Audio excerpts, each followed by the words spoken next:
চব্বিশ পরগনার হারোয়ায় চাঞ্চল্যকর ঘটনা। বরফ কারখানায় সেই কারখানা থেকে গ্যাস লিক করে অসুস্থ হয়ে পড়েছেন। গ্যাস লিক করে কমপক্ষে 25 জন অসুস্থ। যে খবর পাওয়া যাচ্ছে এখনো পর্যন্ত হারোয়ায় বরফ কারখানার ঘটনা, অ্যামোনিয়া গ্যাস লিকের আশঙ্কা। আমার সঙ্গে রয়েছে জিয়াউল। হারোয়ার এই বরফ কারখানায় গ্যাস লিক হবার মূল কারণ কি জানা যাচ্ছে?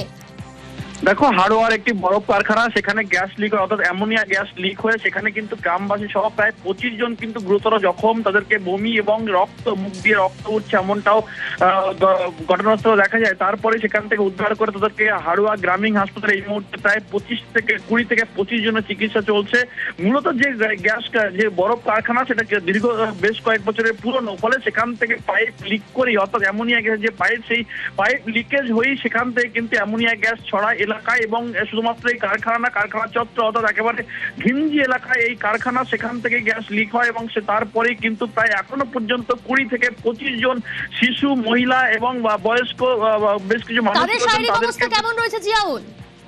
দেখো, এখনো পর্যন্ত বেশ কয়েকজনের অবস্থা গুরুতর, প্রায় 5 থেকে 7 জনের মুখ দিয়ে রক্ত বার হচ্ছে, ফলে তারা আশঙ্কাজনক অবস্থায় রয়েছেন। এই মুহূর্তে ঘটনাস্থলে একটা উত্তেজনার পরিবেশ তৈরি হয়েছে, তার কারণ যেভাবে এই গ্যাস লিক হয়, সন্ধ্যার আগেই কিন্তু গ্যাস লিক হয়, তখনও কিন্তু তারা এলাকার মানুষ সেই কারখানা কর্তৃপক্ষকে জানান, কিন্তু তারা কোনো রকম ভাবে ব্যবস্থা না নেওয়ায় সন্ধ্যার পরেই কিন্তু দেখা যায় যে বমি এবং মুখ দিয়ে রক্ত ওঠা বলে, সেখান থেকে তাদেরকে উদ্ধার করে হারোয়া হাসপাতালে সেই মুহূর্তে নিয়ে যাওয়া হয়েছে। কারখানার মালিক কোথায় জিয়াউল?